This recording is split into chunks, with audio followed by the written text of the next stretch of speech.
So recently I went on a trip, and when I came back, I saw that my mother had installed an air conditioner in my room. I was quite surprised. I have never seen my mother buy any electrical appliances without me or my sister there. So I asked, Mom, what's the sudden surprise? She said that I knew if I consulted you, you wouldn't want me to buy the air conditioner, which she was correct. I was very much against installing a AC in my room for environmental reasons, for extra money spent on electrical bills, whatever, blah blah blah. And she added that, but I have seen how you suffer in the nights, in the summer nights. You are having trouble breathing, you are having trouble sleeping, and the fan just won't do it for you. And it's true, I live in such a place where the humidity is so high, sometimes it's 80 to 90%. It's really hard to breathe in the night, even with two fans working. It feels like you are in a sauna. My mother herself cannot stand the AC. Whenever she's, let alone an air conditioner or air cooler, imagine it's a rainy day and you turn the fan on full speed. My mother can't even tolerate that. But somehow her difficulty or her hatred for coolness was surprised by her love for her child, and she bought the aircon. It's 3 p.m. right now. It's sweltering hot outside. And as I'm recording this video, I have this handkerchief with me to wipe off my sweat um, whenever it looks not presentable on the screen. My mom, when she sees me like this, she goes, I spent so much money, so much effort on buying that aircon for you, but you never use it. And I wonder why I don't. See, my dad, he was very prone to the heat. He, in this 40-degree Celsius Indian summer, or more than that, not only used to sleep without any cooler or aircon, but with a mosquito net. And many often at times when I would go to their room or get up in the middle of the night to drink water or fetch my books, whatever, I would see my dad would be half outside the mosquito net like this so he could get the um, air directly from fan. And sometimes I would even see him with a pillow on the balcony enjoying the late night breeze. And sometimes I would see him sleeping on the sofa in our living room because there it's a bit colder than our other rooms. And I wonder,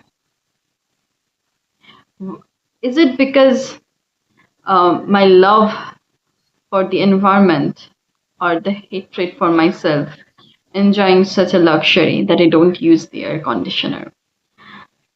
Grief comes in very funny ways, in days you don't, in ways you don't expect it. And each day I'm plagued by the guilt of enjoying something my father couldn't. When his whole life he kept on insisting that all the money he has earned was for us, for his family. Um, Prior to losing my dad, death was not a scary concept to me. I felt like it's a natural part of life, which again was heavily influenced by my dad. A lot of my thoughts, ideas, and opinions in my life are heavily influenced by my dad, but there's always one thing he used to say, that since we have come into this earth, nothing is decided.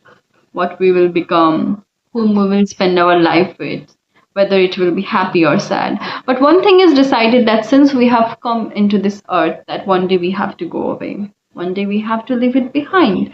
One day we have to go empty handed. And so I grew up with this denotion that death is something that can be easily accepted, that if I have to go, I have to go. But I didn't realize that death isn't really for the person who dies. God bless them. Um, a person who dies goes through so much pain and suffering, but in a way, after that, they're free, I believe. After that, they're free from this torturous world, who has been so cruel to me in my 22 years of life. I imagine how much more cruel it has been to people who are in their 50s and 60s, who have seen more than I have seen in my life. But the people you leave behind when you go away, I think death is more for them. I thought that I would remember a person I lost more on big occasions, but there are a lot of people and only he is missing. But grief doesn't come like that. It will not come in big festivals when you're decorating your whole home with lights. It won't come on dark days when you are sitting, in a circle discussing his life. It comes randomly when you are wearing a shirt left behind by them, or you are in a difficult situation where you open your phone and the first contact that pops up and you want to call them for help. And in such cases, you can't use something because you are so guilty you couldn't use it with them. This whole video seems very pointless. I wonder if at a certain point my love for my dad transcends my guilt for him. Don't get me wrong, I love him more than anything in this world. Still, I do, very, very much so, very dearly so. But each and every day, I see the sun rise. I do things I planned to do with him. This worm eats away at my heart. If I was meant to do that thing with him, why do that without him? Why not spend a lifetime in that glaring absence? But at the same time, I know if my dad was here, he wouldn't want me to be like this. So I keep on doing things to make myself happy. Or as my mother phrases it, see, we are still bathing, eating, and laughing without a person there in an incomplete number. I guess that's it. Life goes on, and sometimes you just have to put a knife through your heart and move forward and do the things you love even though you hate them. I don't know if it made any sense, but yeah, I will meet you guys again. Bye bye.